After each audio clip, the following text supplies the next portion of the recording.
அவ வந்து 3 நாள் ஆச்சு. ஆமாங்க ஹாஸ்டல்ல.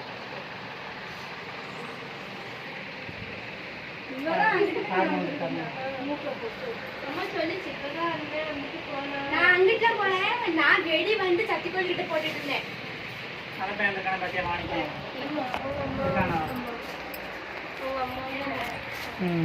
நீங்க எப்படி இருக்கீங்க? நல்லா இருக்கீங்களா? நல்லா இருக்கீங்களான்னு கேட்டேன். தாத்தா இன்னைக்கு தான் வந்தேன். இப்பதான் வந்தேன். யாரு கேக்குறா? பார்த்தது இல்ல. போட்டோல காமிச்சிருக்கோம்ல, அதனால எப்ப வந்தீங்கன்னு கேட்டா. இல்ல சரிமா செல்ல போட்டோ இருக்குல, பாப்பேன் நம்பர்ல இருக்குல. ஏய் நீ போட்டோல அனுப்பி விட்டுறடா.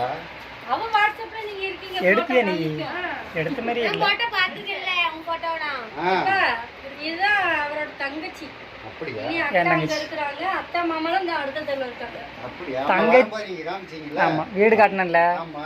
தங்கச்சி வந்து கட்டி கொடுத்தது வந்து அங்க காமராஜ் காலேஜெல்லாம் தாண்டி அந்த ஏரியா உங்களுக்கு தெரியாது. சரி. ஆனா நம்ம ஊருக்குள்ள தான், ஆனா கொஞ்சம் தூரம் தான். அப்படியா? அது இங்க இருந்து ஒரு 20 கிலோமீட்டர் போகணும். இப்பதான் கட்டி கொடுத்தீங்களா?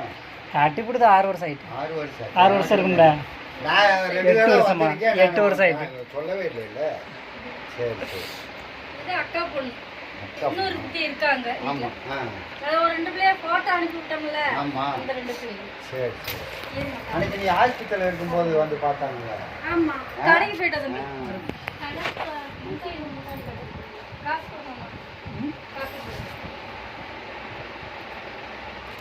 2 பேருக்கு டீட்டெயில் இடிச்சு. தீபாவளி கொண்டாடுற மாதிரி தெரியல 2 பேரும். நேத்து எல்லாமே ட்ரெஸ் எல்லாம் போட்டு வெளியில போட்டு கட்டி வச்சாச்சு. இருக்கு பாதி. சில பாதி இருக்கு. நீ போடு. கண்ணாட்டா இவளுக்கு வந்து அவளுக்கு ஒரு ட்ரெஸ் கொண்டு வந்துருக்கு. நான் போடவே மாட்டேன். இருந்துச்சு அப்படியே போட்டாச்சு. இவளுக்கு கடைக்கு போனதுல ஒரு 100 ரூபாய்க்கு சேலை மட்டும் பூனஞ்சல் இருந்துச்சுல்ல, அதை பார்த்து எடுத்தோம். ஆனால் அதுவும் பார்க்கும்போது நல்லா இருந்துச்சு.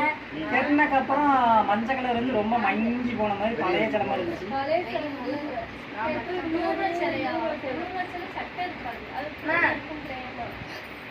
எனக்கு வீட்டில் உள்ள ட்ரெஸ் எடுத்து போட்டாங்க. இந்த அவள் தான் எனக்கு சட்டை கொண்டு வந்தா. இந்த இது அவள் கொண்டு வந்து சட்டை தான். அந்த மேலே இருக்கிற மஞ்சள் கலர் அதுவும் அதை கொண்டு வந்து சட்டை. சரி எதுக்கு ட்ரெஸ் வாங்கணும் அப்படின்னு சொல்லிட்டு இருக்கிற ட்ரெஸ் எடுத்து போட்டாச்சு. இப்படி மட்டும் தான் ஒரு சேலை மட்டும். பால் போயிட்டு வாங்க. கடை இருக்குமா? காப்பியா டீயாப்பா உங்களுக்கு? 6 லிட்டர் வாங்கினா காணாதுல 6 லிட்டர் வாங்கினா. ஆமா 6 லிட்டர் போதும். டேய் காய் போட போறியா டீ போட போறியா? உங்களுக்கு டீ வேணுமா காபி வேணுமா? நம்ம வீட்ல காபி தூள் இருக்கு, டீ தூள் இருக்கு, எல்லாமே டீ இருக்கு. கம்மியா மட்டும் வேணும். கங்கரமா காபி வேணும். காபி தூள் புரு இருக்குல? புரு இருக்கு, டீ தூள் வேணும். இவளுக்கு காபி போட்டு. எதுக்கு தனியா? காபி போட்டுருங்க. காபி தனியா காபிக்கு காபி குடிக்கிற அளவுக்கு காபி, டீ குடிக்கிற அளவுக்கு டீ. ஏன் ஒரேதே போட்டுறீங்க? ஒரேதா போட்டு காபி தூள் இருக்கு, டீ தூள் இருக்கு, எல்லாமே இருக்கு. இங்க எல்லாரும் ஏய் அது எதுக்கு ரெண்டு வேளை? ஆமா எல்லாரும் டீ குடிக்கறாங்க தானே. அப்புறம் என்ன டீ போட வேண்டியதானே? ரெண்டு டீயே போட்றீங்க. சரி வாழைல போடுவோம்ல.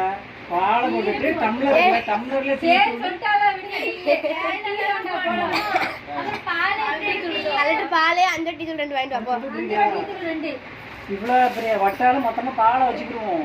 டம்ளர் இப்ப எத்தனை பேர் இருக்குமோ அத்தனை பேருக்கு டம்ளர் வச்சுக்கிடுவோம். டம்ளர் வச்சுட்டு காபி போடுற ஆளுங்களுக்கு காபி தூளை போட்டுருவோம், டீ போடுற ஆளுக்கு டீ தூளை போட்டுட்டு பால் எடுத்து அப்படியே ஊற்றி அதே வேலை அவளை பாக்கிங்க கேட்காங்க. அப்படிதான் சொல்லிட்டு உங்க அண்ணன் போடுற காபி அப்படி பாலை மட்டும் சூடு கொண்டு இறக்கி வச்சிருவோம். நானும் தேயிலை போட்டு கொதிக்க விடுவோம். அதான் டீ கடையில் எப்படி போடுவாங்களோ அப்படிதான். டீ தேயிலை போட்டு மடி கொதி வைக்கணும். காபி டீ கடையில் எப்படி போடுவாங்க? டீ கடையில் போடுற மாதிரி கொதிக்க போவோம். தண்ணி கொதிக்க நான் டீ கொதிக்க வைப்பேன்.